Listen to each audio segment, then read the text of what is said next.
What is up, may hapon mga boss? Time check ta karon alas 5 na kapin. Lagi pag ulan no. Medyo say kita niya hapon mga boss. Amping tanan sa mga gabihin na pauli sila mga balay no. Amping tanan kay medyo dangog ron kay ulan. Namubo ang langit. Say kita man hapon ron. Nagkuan taron magsipod siguro karon kay sige na tag carne.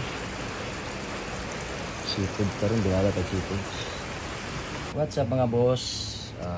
2 hours later mga boss, niya tag market no kay nagpalitag seafoods. Ano itong pinahapon ro? Way lato, gusto na lang sa. So, manihapon sa mga bossing ko. Amping tanan. God bless always. Good health.